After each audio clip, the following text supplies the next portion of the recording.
There are three sides to every story. Yours, mine, and the truth, and no one is lying. Memories shared serve each differently. I remember my part, but remember this is close to a half a century ago. And you can't be right in every detail, nor anybody connected with this film be actually correct with the minutiae that went into it. I remember it vividly because it remains one of the high points of my career, both the film and the people in it, especially Roman Polanski.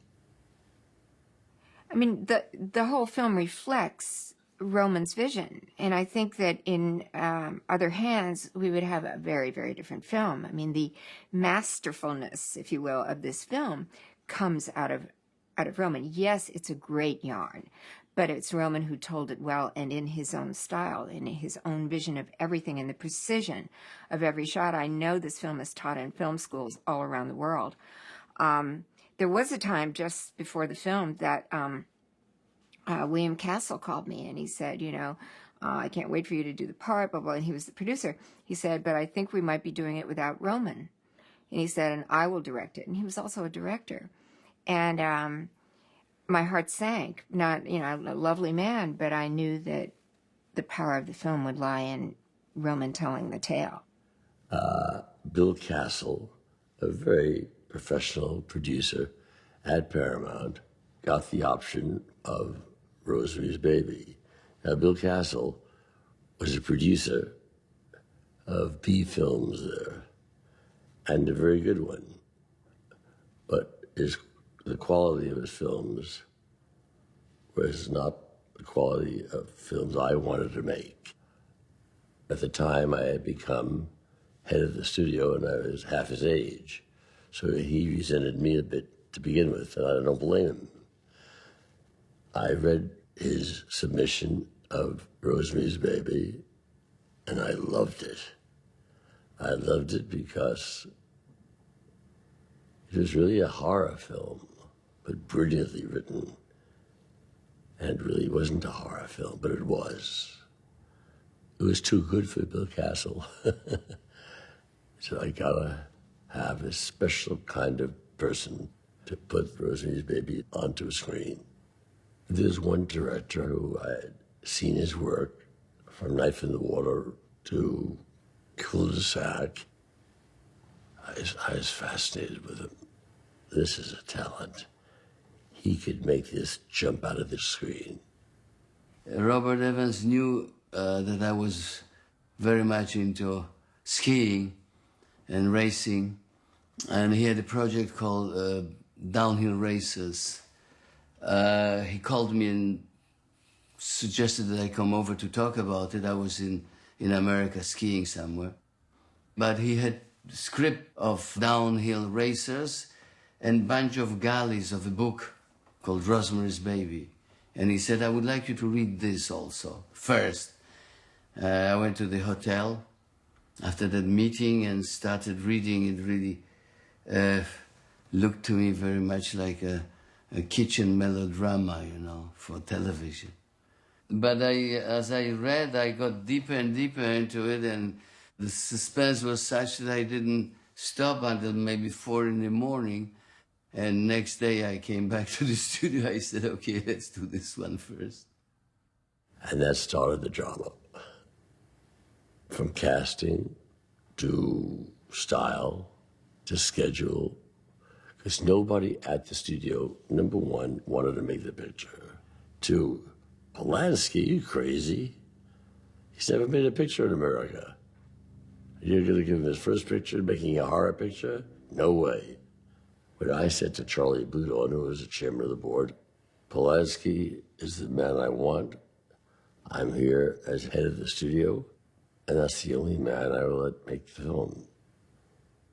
Rosemary's Baby was the first film for me made from already existing material, and so it was a bit different. It was new to me.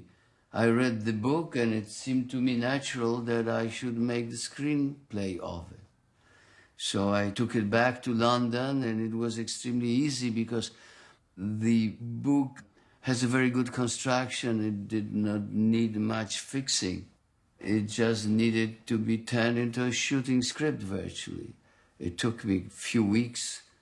I can't remember exactly, but it was something about a month, I would say. And I returned with the script, and I didn't know how it was going to be received, but right away, next day, because they read fast, everybody told me that it's a good script and just too long. It was indeed a bit long, so I started cutting it down. And it was much more difficult than adapting the book in the first place. After many meetings with Roman, we had casting fights. He wanted at first Tuesday Weld, and I wanted Mia. And he said, I don't know. She's on a television show in Peyton Place, and I don't want a girl on a television show playing Rosemary. I, having worked on the script and having had an idea after reading the book the first time, have imagined a girl more sort of all-American milk-fed, by the way, that's how Ira Levin describes Rosemary. Mia was more fragile, more sort of baby-like. But, I auditioned few actresses, but finally I thought myself that there's nobody better than Mia Farrow, and I knew how much Bob was counting on it. He thought she was very talented, and he was right. I mean, Mia was terrific in this film.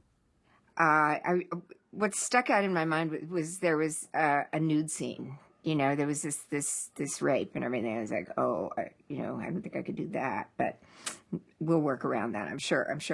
And I was then married to Frank Sinatra, and I gave him the script that night, and it was about 11 o'clock. And he was on his side of the bed reading the script, and I was there nervously looking for his reactions. And then at about whatever time he finished the script, he sort of snapped it closed. And I said, what do you think? And he said, I can't see you in that part.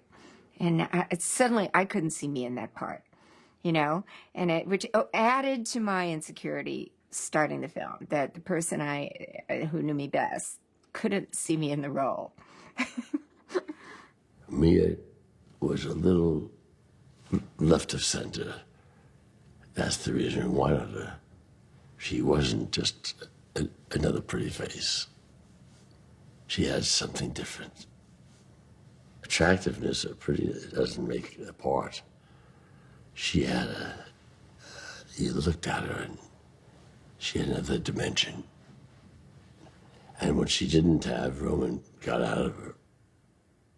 I worked with Mia the same way I worked with other actors or actresses. I made already a few films before, and particularly Repulsion, where I worked with Catherine Deneuve, and she was in practically every shot in the same way that Mia was in Rosemary's Baby.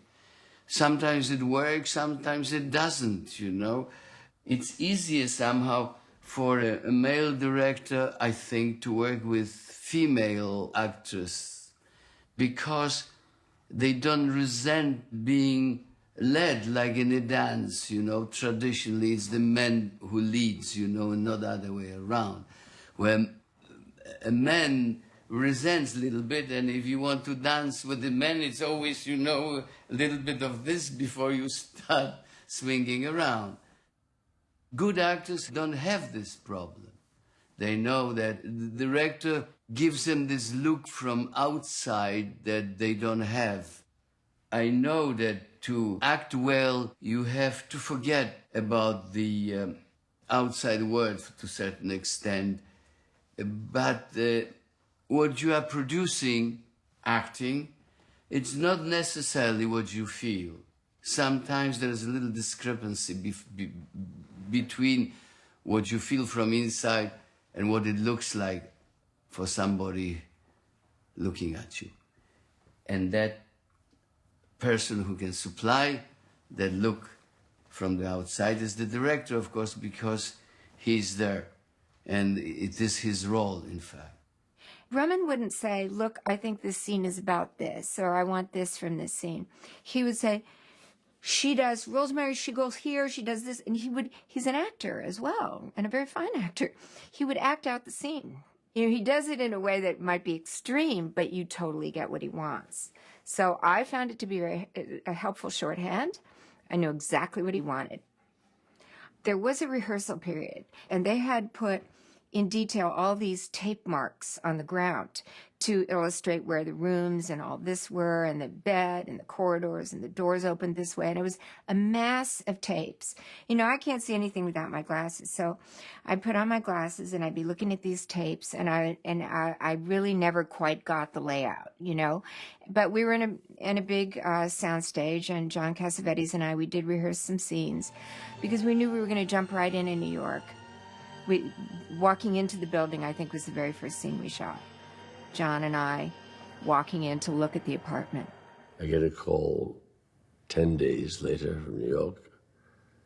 Bill Castle is there as the producer, and he's telling all the top brass in New York that this guy's going to cost the company a fortune, and you better get rid of him.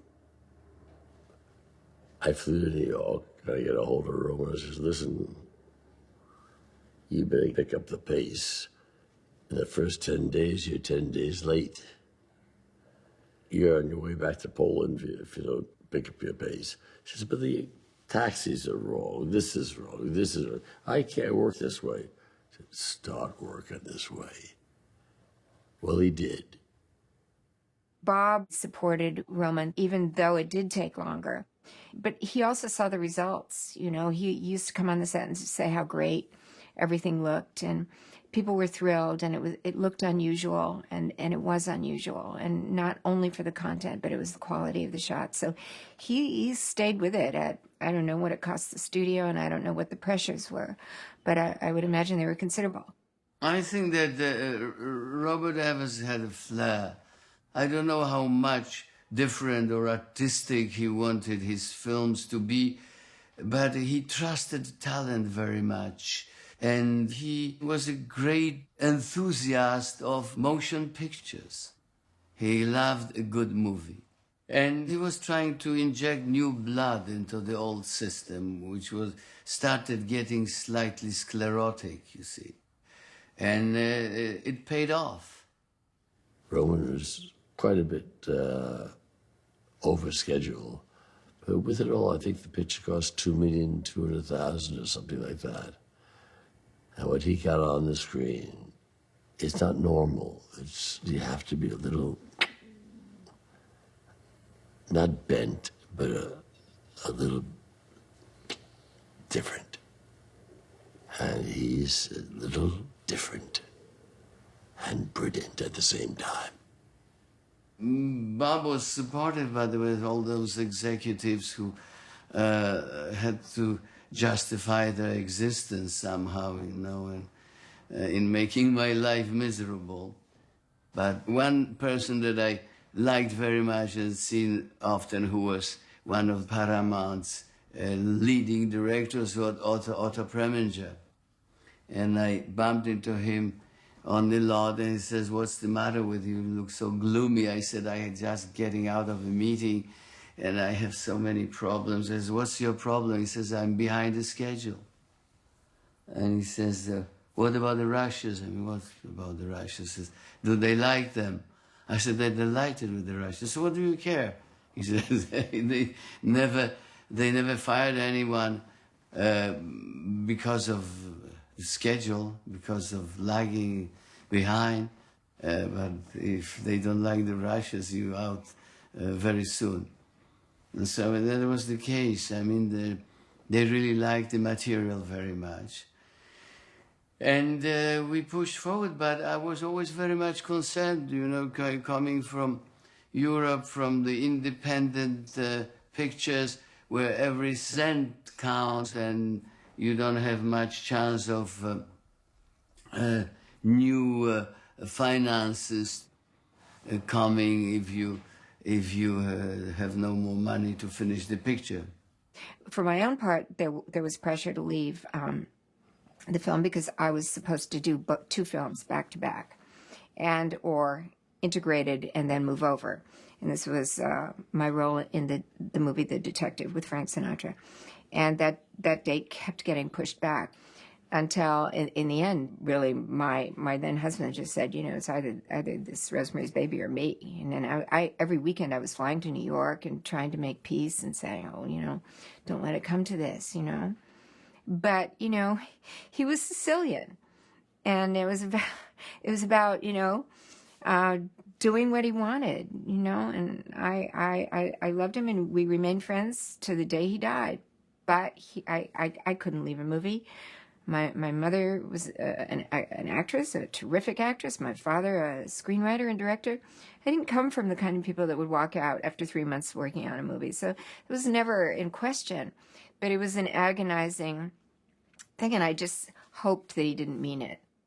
Frank sent his lawyer, Mickey Rudin, right in the middle of a scene at Paramount with divorce papers. You're not Mrs. Sinatra anymore. I just signed everything that day through a blur of tears. And I don't know, we shot something afterward, and I don't know how I did it. And then Roman and Sharon and that his group of friends were really embracing, and they invited me to their house on the weekends, and they were great. They sort of held me together. Suddenly, she's not Mrs. Sinatra, and she did the part, and I believe she was nominated for the Academy Award for it, and she should have won it. She was wonderful in it. I mean, wonderful. Frank and I didn't talk for 4 years. As a matter of fact, it got so heated. Before I go to a restaurant, I call the maitre d' and say, is Sinatra there? The Detective and Rosemary's Baby opened the same day in June. The Detective opened in good business, but Rosemary's Baby was a blockbuster. It made me an established film star in her first flick out. It's such a compelling and strange tale. It was a big bestseller, and you totally get why. You can't put it down. The book was helpful for me because we didn't shoot in sequence. As it turned out, the very first dialogue scene that we shot was in New York City in a fake phone booth. And it was, I don't know how many pages long. It was a long, long, long take. And I'm at the height of, calling Dr. Hill and this frantic scene. And we had very limited time and access to that spot and traffic and all of these factors. And that was the first scene we shot. So I really had to have digested the whole in order to come in at such a peak moment. It's a brilliant scene where I'm doing the phone booth, and I turn around and I think it's the doctor, Dr. Saperstein, and he turns and then he walks away. And then I look again, and it was actually William Castle, who looks like Dr. Saperstein from behind. So I just thought that was so clever. Bill Castle was a wonderful man. He was really a great fellow, big white hair, cigar always hanging at his lips. But as a director, because he directed too, he was, he did this schlocky B pictures, scary with all kind of gimmicks and devices, sometimes smoke in the cinema, or seats that shakes or whatever. But as a producer, Bill was always defending me. It was really a very, very good experience, the whole thing. Right after the phone booth scene, Roman and I walked right into traffic, and I remember Roman saying, "Don't worry about it, nobody will hit a pregnant woman." And I said, okay, but he operated the camera himself, because you can't ask somebody other than me. But we would have probably been killed had they not. We just walked into moving traffic, and they did indeed screech to a halt. And we did it like 3 times. He wanted the oncoming traffic, and he wanted, people to shout at us and all of that.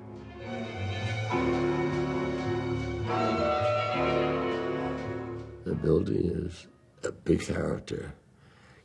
And this was no ordinary building. It really isn't. I went to dinner there a few years ago. I got an eerie feeling just going in there. It's got more character, possibly, in it than any building in New York. Dick Silbert, when he started working on the film, he said, I know the building in which it happens. And that was the Dakota. I never heard of the Dakota. I must have passed the Dakota many times without even noticing it. So we went on location scout, and we've seen few strange buildings of New York, and the Dakota amongst them. It was clear from the start that that's where we're going to set up the action. The interiors were made in the studio, and the exteriors were all in New York. Dick Silbert looked at apartments all over the world. That's why we ended up at the studio. We couldn't get the innuendos and the nuances of something that's just a little weird. I was already admiring his first film, Baby Doll, and that house. I thought, and I still think, that he was one of the most talented American designers. I did not have the means to use a production designer like Dick Silbert in my previous films, but when the opportunity came with Rosemary's Baby, this was my first request in Bob's office. When I accepted to make a film, I said I want Dick Silbert to design the film. He had a twin brother, Paul Silbert, who was the designer as well and the director. And Paul was married to Anthea Silbert, who Dick suggested as a costume designer. And that was the beginning of this group, because we all became a bunch of friends, you know, for years and years afterwards. They designed Rosemary's Baby and subsequently Chinatown. You know, she had all these sketches that we talked about ahead of time. But one of the dresses was mine. In fact, it was just a muumuu, orange, like a Hawaiian muumuu that you see in the movie. The shoes were mine. Those little sandals that I wear throughout my pregnant time in the movie, those were my shoes. The style of the day was, hippie time. And I just wanted it to be a classic look, and she did too. So simple. Anthea Silbert makes her costumes background, not foreground. That's what her genius is. In other words, you don't say, gee, what costumes there are. She fits into the story. There were a lot of wardrobe tests, and I remember Anthea put a pregnant-like belly on me, and Roman was very, very detailed about how it should feel and should it move, and my breasts should be bigger if I get pregnant. You know, he knew things I didn't even know. And they had several different sizes of this leotard with stomachs that they would put on me, and all of them had boobs of varying sizes. And so, I mean, everything was planned, and we were set to go. John Cassavetes was, the way I saw him at the time, is he was this older guy, and I had seen 2 of his films, and I knew him to be a brilliant director also. And I didn't even want to call him John. I mean, to me, he was, Mr. Cassavetes. And, I think I avoided calling him anything. And he was lovely to work with. When we were rehearsing, he and Roman got along so well, and they were each given a Yamaha motorbike. And they would tear around, and I got on the back of sometimes John's motorbike and sometimes Roman's a little bit. But it was a guy thing. There were guys. They related to each other. There were guy jokes. They were palling around. But as the movie went on, John had issues. If you've seen John Cassavetes' movies, you will know that they're very freewheeling, that people can improvise and I think move around a lot. And there's a lot of leeway the way he shoots for improv. Roman is absolutely the opposite. If you are doing a scene and you're lifting a glass, if your glass is to the right eighth of an inch left or a little, I don't mean this, I mean a tiny, tiny bit. The camera's lined up in a certain way, the exactness of his shots. John wanted to improvise and John wanted to move around. John felt it. And Roman said no. And so I'm oversimplifying, but over time, the tensions between the two different styles of acting and directing, because you have two superb directors with very, very different ways of approaching something, that the tension got more and more. John Cassavetes was not my best experience, I must say. He didn't feel comfortable sometimes in his role, I think. When an actor has no problem with the part, he's happy, and he's kind to the crew, to the director, to everybody around him. If an actor struggles, he becomes a pain in the ass. Cassavetes was a pain from time to time. I can't say that he was difficult constantly. He had problems whenever you needed to dress him, for example, dress him up, and his role required that, you know. He felt the best in the sneakers, you know. He took off his sneakers, he had problems with his acting. Well, John wasn't our first choice. Robert Redford was.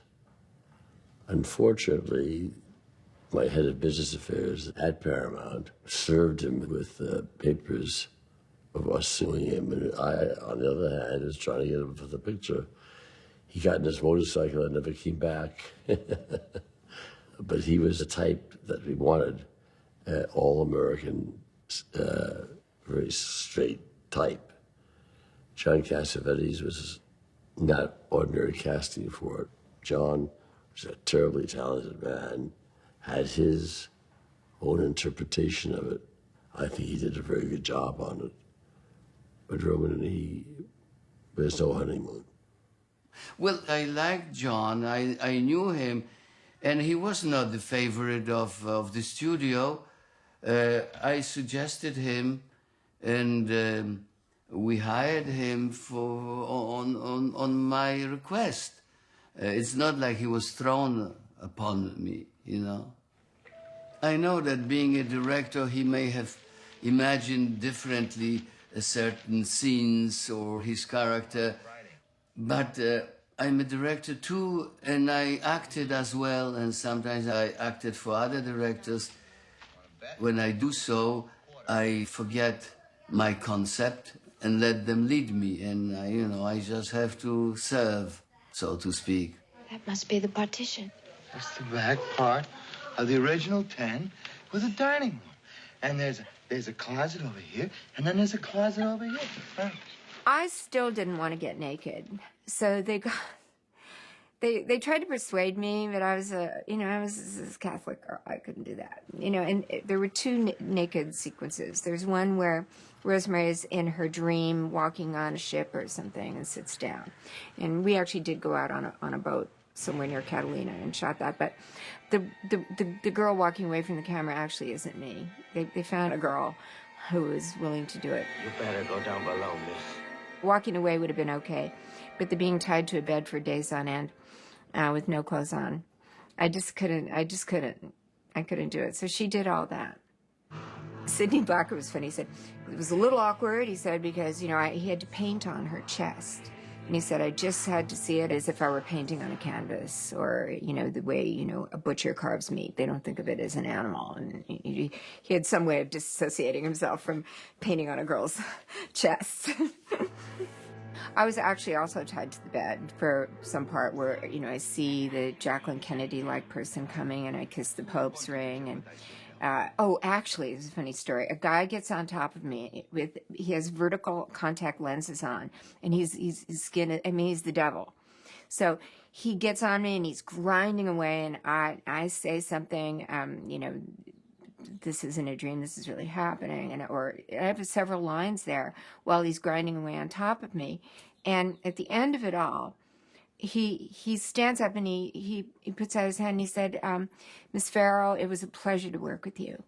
This is a nice actor man, with his vertical lenses and everything. I'm like, oh, it's lovely to work with you too, you know? But you mustn't show too much of those elements of fantasy that she goes through in her dream. You know, it has to feel like a dream.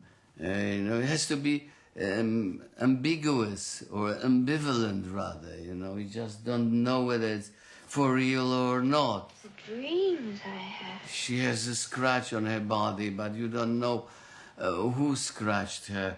You mustn't show it too well, and the audience should not be able to analyze the details of it. It has to be an impression. The important thing is the sound, you know, the sound as in the dream. Some of her dreams are based on what she hears vaguely through the wall, where Minnie is screaming something on the other side, and she combines it into a dream, so it should not be too much in sync, and the lip sync should be a little bit off. I told you not to tell her in advance. I told you she wouldn't be open-minded. I remember I was always thinking that if I do a dream, it will be very silent, very quiet, because that's what you really feel when you dreaming. It's never loud, you know. And when people talk, it has sort of this type of atmosphere and this sort of voice and lavel. In fact, comes probably from the fact that in that sequence of sleep, when you dream, you're totally paralyzed. Roman was so young and so full of ideas and enthusiasm, you know, that he was on fire with making this happen and in the best possible way. And so his imagination was alight. All his artistic sensibilities were at the fore, and it was fun to watch him. And Bill Fraker, the cinematographer. Bill Fraker was such a wonderful person, such a good guy to have around, so gentle and so scared of the studio because his experience was linked with Universal. Universal in those times was like all studios are today. You just had to obey executives in charge of various parts of production, read the notes and follow.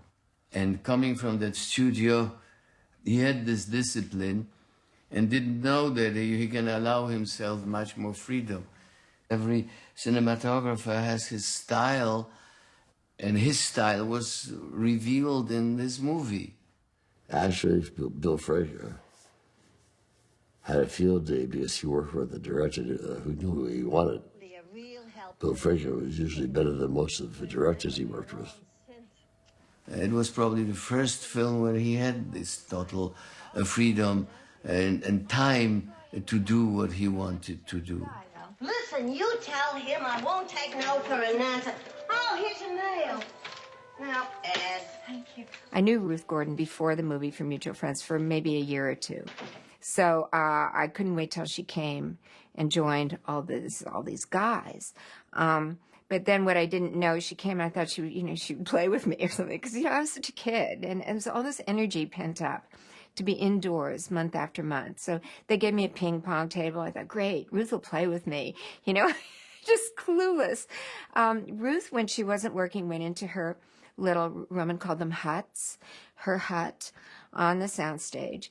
And she correctly, she didn't want to goof around, She approached the role in her own immaculate way, from her years of experience. And Roman so thoroughly enjoyed everything she was doing, her drawl, her way of talking. I don't know if it was written in the script when I dropped the knife, which was a feat in itself from a oh God with raised hands to drop a knife so that it goes blade into the ground. And Ruth picks it up and does that on the floor because that's her floor. I think she made that up. But everything she did, the way she ate in our sequence of eating, a certain thing of turning the fork, it was so much fun to watch her. It was way extreme because I wasn't playing it extreme like that. But I think it was, comic relief, but it was also real in its way.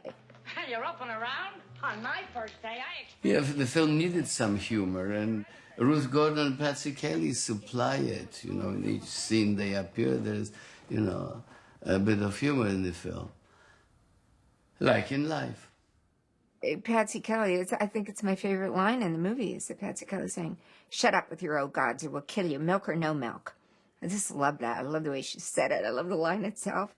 For me, the right casting is always more important than having the perfect actor. oh, mind your own business. Let Rosemary rock you. I think the greatest actor, when he's not cast right, is a mistake.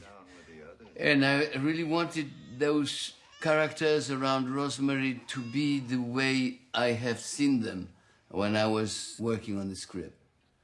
So I made the drawings of each character and showed it to the person who was in charge of casting at the studio. In those times, they still had a casting a director attached to the studio, and because they had even actors on the contract in those times. And they presented me photos of actors that would look more or less like my drawings. And that's how we went about it. Sidney Blackmer was the kindest man you could ever meet. And I remember him saying he had to do Hail Satan, Hail Satan. Somebody on the set, and I think it was Sidney, said, "No good will come of all this Hail Satan business." And fortunately, I didn't have to say Hail Satan. I'd say, "Oh God, oh God." I, as a Catholic who not very much earlier had wanted to become a nun, there was an edginess for me to some of that stuff. The devil part, I 13 years of Catholic education and nuns and a very devout family. I mean, Good Friday was on our knees with the drapes drawn and statues covered in my house. So this thing of the devil, you know, and also especially, I guess, the end with everybody hail Satan and the birth of the devil, and that's the way it's kind of left. It was unsettling. When I read the book, what was upsetting me that there was, you know, the real devil in it somehow behind, and being philosophically a realist and agnostic at that time, I would say, it bothered me. So I thought that I can get around it by creating a film in which the idea of devil could be conceived as Rosemary's folly. We never see anything supernatural in it, and everything that occurred that has any kind of supernatural look occurs in her dream, as in a book, by the way. And it could have been all question of her paranoia, of her suspicions during the pregnancy and postpartum craze. I felt in seeing the movie that it was clear that it wasn't in her mind, that we didn't see the baby. We have her, he has his father's eyes, you know, that kind of thing. I think Roman's choice probably was that they didn't have the kind of tricks that they have now, that where he could create such a baby. Gradual clearing by tomorrow night. Or maybe it was the wiser thing just not to show it and imagine it. But it was great that it isn't spelled out, that there's leeway to think, oh, is she having, you know, some hallucinations? I thought that showing the baby would be a great mistake. I never did show it. And there is a subliminal moment when she remembers the eyes she saw in her dream, I see. But other than that, the film, it's totally realistic. There's nothing supernatural in the film. And everything that occurred could have happened in real life. Boy, you were really kapow out of your mind. Dick Silbert, one day he said, "What are you going to do about the editor?" And he told me about Sam Osteen, who was finishing Mike Nichols' The Graduate. Sam was not free enough because he was still finishing Michael's film. So he suggested to share the credit with one of his assistants. And that's how I started the relationship with Sam Osteen, who was the greatest editor I've ever met, and from whom I learned, if I ever learned anything, I learned it from Sam. The first cut after we finished the film was about 4 hours. And we didn't know exactly how to deal with it all. And I said to Sam, listen, you do this first, because I wouldn't know, from which end to approach that problem. And that's what he did. He cut it down to about 2.5 hours, and then I started working daily with him until we got the result that you now know. I tell you what Sam taught me was to be really tough with myself. That sometimes you have great scenes of great shots, which are in themselves phenomenal and could be kept for the posterity, but they don't do much for the film, see. That the storyline or a rhythm suffers if you leave them in the movie.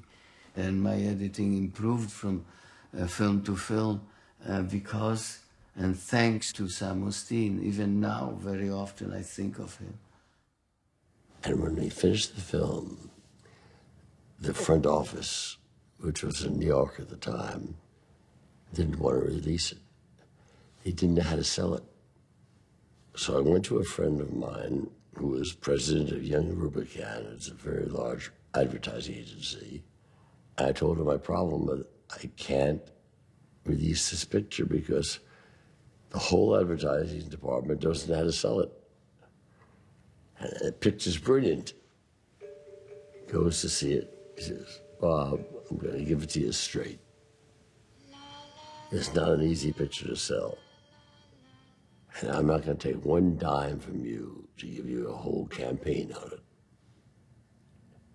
But if you buy what I give you, I want $100,000. I walk into the chairman of the board, Charles Proudhon's office. He says, take a look at this, and you tell me if you want to write a check for $100,000. And I turn the board around, and there it is. And it was a mountain and a carriage. It says, pray for Rosemary's baby. That's all. And he looks at it, and he becomes so pale that he says, why does these shoes that I'm wearing? He said, I have to pay him $100,000 for 3 words? He says, that's right, and he did. And Pray for Rosemary's Baby became the ad of the year. It made the picture. Without that, Pray for Rosie's Baby with a carriage, people wouldn't know what it is. And they still didn't know, but they were intrigued. It just opened the first weekend to the biggest business Paramount had done in years. You know, you can't really judge anything you're in, but I was stunned by what Roman had done. I mean, I knew it would be great, but I couldn't have imagined the lighting and how the shots really looked and moving with the camera and everything. I thought it was wonderful. It was the beginning of a new genre. Well, The Exorcist followed The Omen, there are several films that Rosemary's Baby de-virginized. What they have today in its place is, to me, very watered down, non-human. It's all digital. It's one big machine. It's not people. That's why there's nothing quite like it. I went to a screening of it about 9 months ago. It scared the living shit out of the people there. Yes, it's a horror movie, and maybe the theme isn't so serious, but I think it's a great movie. And I don't think I've done another. And I don't think I ever got another role. I know I didn't get another role as fine as that asked as much of me. And I know I've never worked with a director that was as precise with me, because his almost silly little cartoon saying we go here and we do this and we do this and we do that. How we worked so well together, how I gleaned from that exactly what he wanted, was we worked really well together and we never had to talk about it. It was the happiest work experience, most fulfilling that I've ever had. I was happy to do Rosemary's Baby. That was one of the best moments of my personal and professional, of course, life. It was the discovery of the Hollywood film industry for me and a lot of people around me, particularly Mia Farrow. Both of us had this great experience of doing our first Hollywood movie together. There's no gunplay, nonsense, no machinery. It's the mind. And he knows how to manipulate the mind. And to manipulate the mind on film and make it work is one piece of art.